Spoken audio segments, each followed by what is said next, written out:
Hi, Jem everyone. My name is Godwin, popularly known as Tech with Gwin on X. So I'll be quickly talking about a project I'm working on, an anchor project, a token launchpad with an AMM, so all in one. So this is how I will start if I were to start from scratch. If you're getting into Web3 newly and you want to understand what it mean, how it means to draw a diagram, I would be explaining some concepts. If you can see on my screen, this is the diagram of what we'll be working on called the token launchpad and an AMM. So I'll be explaining all this to you. And if you want to get more details about it, I'll be dropping the second video while I'm building from this folder structure down to the testing of the project. So yeah, so first of all, we need to understand what is token launchpad and AMM. So quickly, let me quickly explain that, right? So token launchpad, it's a protocol that lets anyone create and sell new token to the public without needing to manually set up liquidity or find market cap first. So basically, in the likes of Pump.fund, so and other token launchpad program like Siren AI. So basically, what happens is you go there to launch a token, but you don't have to provide liquidity. You don't have to set it liquidity. You don't have to find the market makers first. So you just go there, you set the liquidity. So take this as let's say a creator or a community have an idea and their goal is to probably raise fund. So they don't want, but they don't have that liquidity to actually like pump the token, right? So a real world scenario is think of a community that have an idea. Their aim is to raise fund, right? And they want to sell. So the price is non-negotiable, right? So what happens is there's something called the curve, which is the bonding curve. So basically, we'll get into that right now very soon when we are explaining the diagram. So the bonding curve is a mathematical rule that sets the price of the token based on how many tokens have already been sold.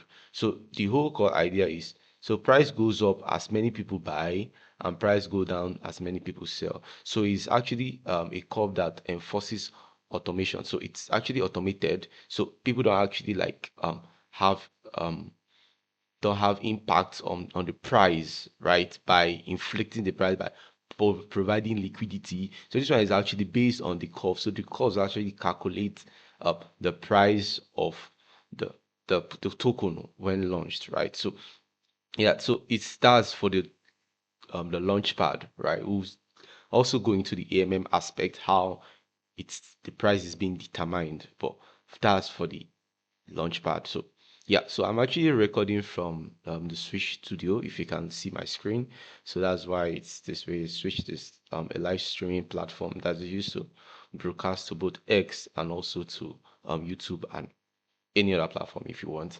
So this is actually like the beta test which I'm actually running locally, right? So yeah, so let's quickly go back to what we are doing. So secondly, let's go to the AMM, right? So basically, like I said, this is a platform that is a token launchpad and also has an AMM, right? So what is an AMM? So AMM is automated market maker. So it's a program that holds two tokens in a pool and lets anyone swap between them at any time. So the price is determined by the mathematical formula rather than a human running other books. So basically, so in real world scenario, so it's let's think of a currency exchange. So probably like you walk into an airport and then you hand over $1 and then you receive euro at that particular rate. So so how it works is let's say I want to provide liquidity.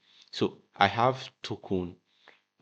Some platforms accept one token, so you just have to deposit one token. While some accept both tokens, you have to deposit token A and token B. So, but for some platform, you deposit token A and then they divide it to the equivalent of token B. So token A and token B adds together to LP token. So we are saying we are representing our token as an LP token. So it's a liquidity token. So if I want to now withdraw, I have to burn that liquidity token and then it will now give me back my token. So think of it as a coin. Let's say for instance USDC. I want to deposit USDC to provide liquidity. So my USDC will be minted into a liquidity providing token, which is called LP token. That token will be the representation of my USDC. So that is what will be used in the pool.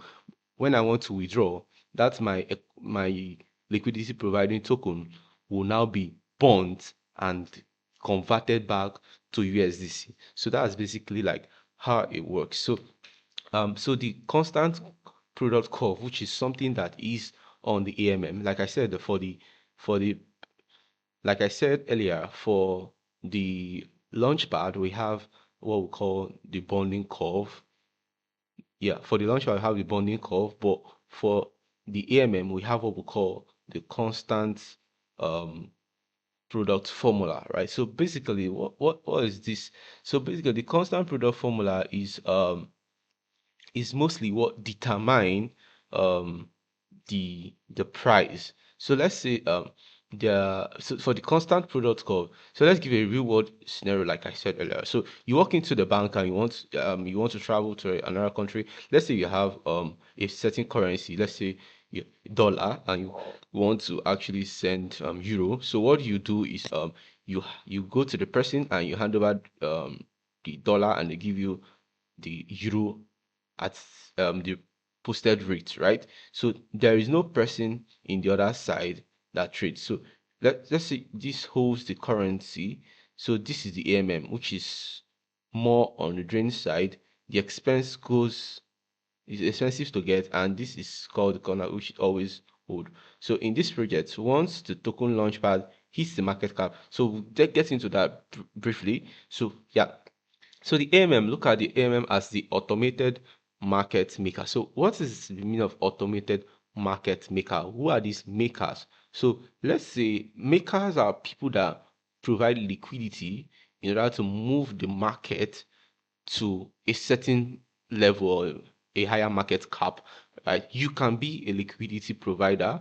I can be a liquidity provider. What I need to do is just to go to platform like other platforms like Mitora to probably deposit some either so or USDC depending on which they are taking. And then when you're done with that, you actually start providing liquidity. So what it means to make the market is by moving the market, right? So you're moving the market to a new level by providing liquidity. So that's why they are called market makers. It's not just for individuals, it's for institutions, it's for different grade of peoples, right? So we are making the market. How are we making the market? We are moving the market. We are determining the price by providing liquidity to actually move the market, right? In the process of providing liquidity, I think you earn fees because you're actually contributing to the movement of the market. If we I could explain, I don't know if I could explain better more than that, but that's just like basically, I think you also could do your research in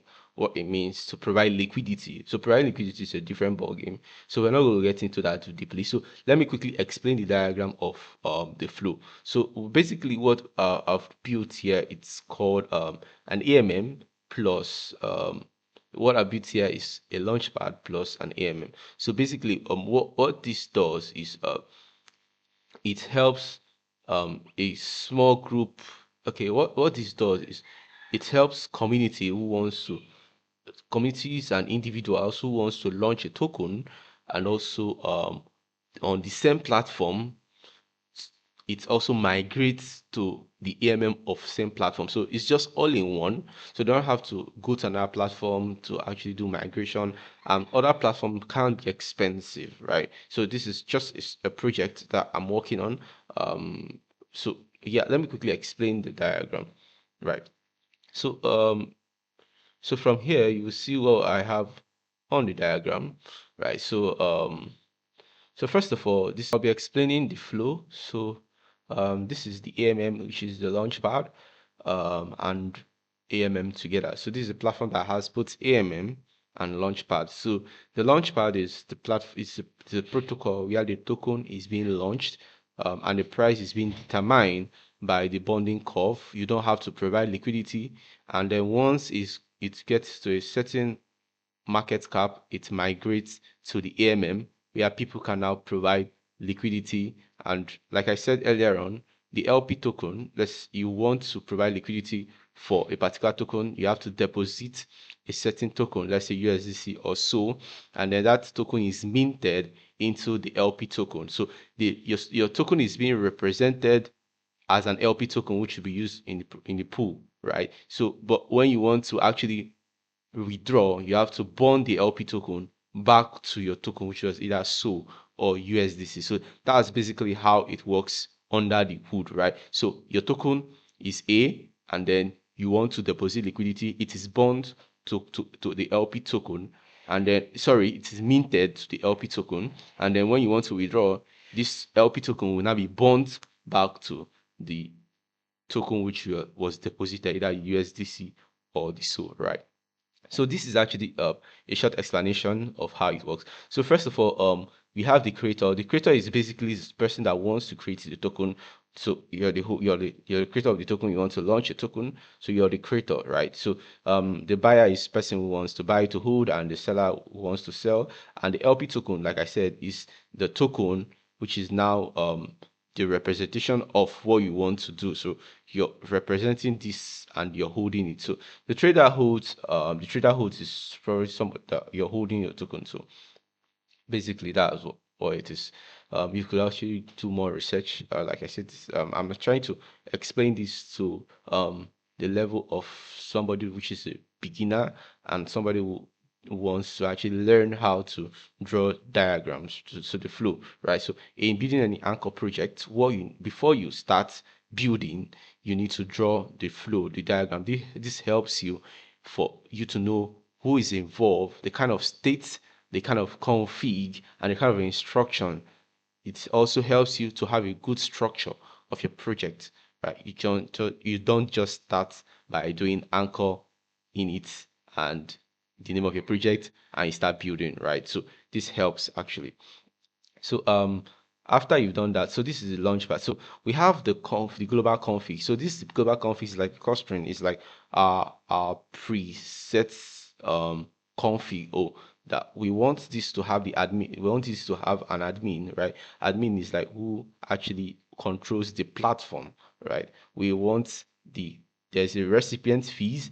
Recipient fees like the treasury wallet. So treasury wallet can be a multi-sig for extra security purpose, right? And we have the platform fee bump. So basically, the platform fee is like the fee at which the the the price is being bought or sold, which is actually determined by the curve, right? So it's not actually determined by a particular person that is providing liquidity, right? And then we have the pause or force. So the pause or force is basically if you want to pause or you want to it's by default is actually false because the creator creates the token and is currently being sold, right? So, but the admin has the right in order to like pause this token if there is a fraudulent act or something. But in most occasions, it's not really it's little or not really much, right? But if there is a need to pause the token, right? The admin has that authority to pause the token.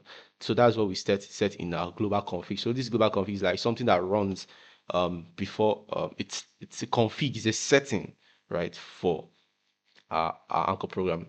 So basically, we have the bonding curve. So bonding curve, basically, this is where I explained about the creator, the mint.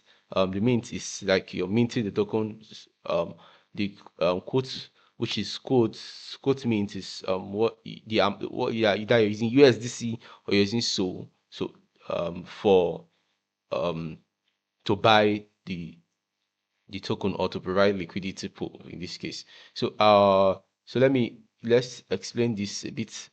So sorry about that glitch. So let's so mint is token that is being launched on chain. So identity. So you're minting it. So you're actually like you're minting, you're producing. That's what it means. So payment. So to the mint quote is like what do you want to use in buying the token? What do you want to use in providing quotes? So either you're using USDC or you're using SOL, right? So the token votes, right? So we all know that everything in Anchor is an account, right? And everything in Anchor is an account, and then vote is where you store this account.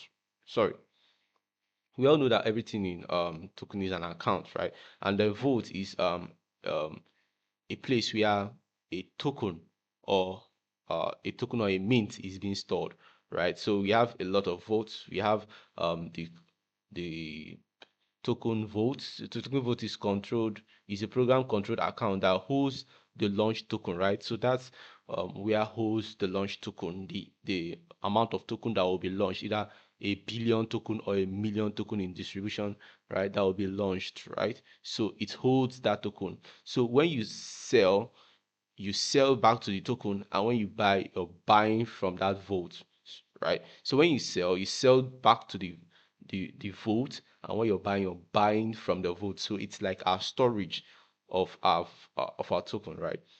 I have the quote vote. So the quote vote is what holds the quote collected from the buyers, right? So when you buy to the quote vote, and when you sell, sorry, when you buy from the you buy to the quote vote, and when you hold it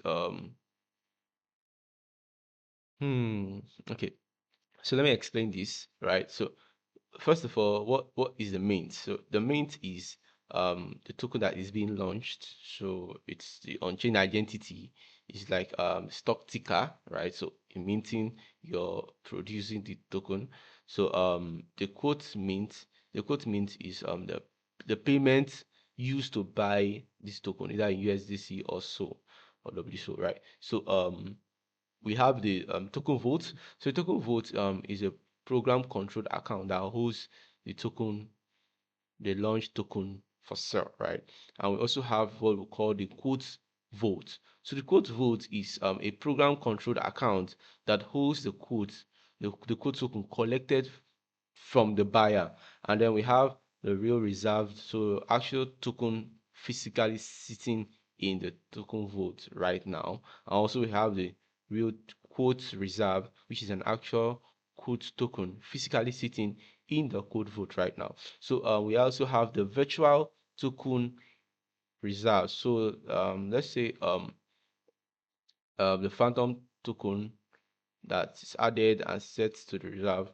I also have what we call the total supply, right? The total supply is like um total supply is the total token that the creator deposited into the launch. So during the launch, there's a total supply of that token, either a 1 billion or a 2 billion or 3 billion. So, but it's actually, we have a particular way which is being set, and we'll do that in a project, right? So we have the migration market cap, right? So the migration market cap, like I said, you're not providing liquidity when you launch a token on a token launch pad, right? So it's the bonding curve that determines the the price and the movement. So as people buy, the price gets to increase, and as people sell, the price gets to reduce. So you don't provide liquidity when you launch a token on a token launch pad. You only provide People only go to provide liquidity when the price has the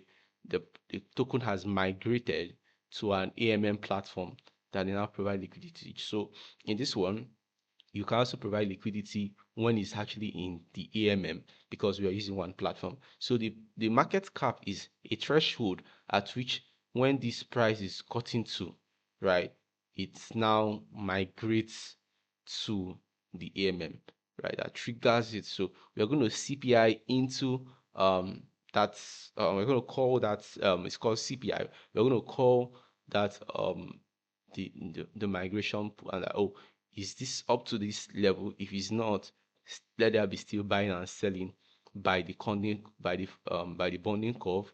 Else, let it move over to the AMM, which should now be determined by people providing liquidity. Yeah. So we have the fees recipient. So it's a wallet that receives the platform fees on every trade, right? So as people buy and people sell, you receive the platform fees, right? And then we also have other stuff which is we'll explain more as we go down, right? So let's say the trade opens and then I want to buy. Let's say I'm quoting in, so um I have USDC also and I want to buy. So so this is a quote. I have a quote. There's in the buy quote. In the buy, the instructions we have with different, we have the fees, we have the quote nets, which is actually quote minus the fee. We have the token out, which is x minus k divided by y plus quote net. So and what this means is we are moving to want to buy, right? So this is what we require in order to buy that particular token, right? So the buyer sends the quote, and then once the buyer sends the quote, it moves. So this is the quote vote balance, and this is the buyer sends fee, and this is the fees recipient. In this side, we have the tokens votes fees, we have the token out bonding curve PDA signed, and then the buyer, right? So basically what this is we are trying to buy this market, right? Let me explain this, right? So we have a particular amount and then we want to buy. So when we want to buy, we are sending, when we buy, the fees is actually, okay, let me explain this, right? Let's say you want to buy $20 worth of a particular token, right? So we are actually buying this token. So for you to buy, there's a quote at the price which you need to buy, right? So the quote, which is the quote in times the platform bumps divided by 1000, right? So the platform bumps BPS divided by 1000. So that will determine the fee of that um, price, right? So that's when we got to that net. So this is minus the fee. So this is basically just just the buy flow of how it works, right? So from the, this is the phase 1B, like we've left phase 1A, right? So it moves to the phase 1B, and then which is the bonding curve, which gets the real quotes reserved, and also moves down to the sell flow. So the sell flow means that did you want to sell, right? So you're selling, and then you're selling, remember, like we said, you're selling back to the system, right? You're buying from system and selling back to the system. And then here also we have the sell sends token in to the token balance. We have quote sends out, and this, right? So we buy, and then this is where you get interesting, right? So we are looking at the market cap. So if the market cap is greater or less than the market migration cap, if it's less, it continues selling, so it continues trading. If it's um if it's no, sorry. So what we're doing here, we're looking at the market cap. If the market cap is less than or greater than the the migration market cap, what it does is that yes, if it's a yes, it moves permissionless to the migration to the AMM. If it's a no, what it happens, you continue trading. So this is where you CPI into the AMM pool. So basically, once is yes, once the market cap is greater once the market cap is greater than the migration market cap price, what it does, it migrates to the AMM. it CPIs into the AMM and creates a pool. So like I said earlier on, the pool is where people now get to bring in their own money, their own native token or stables, either USDC or so.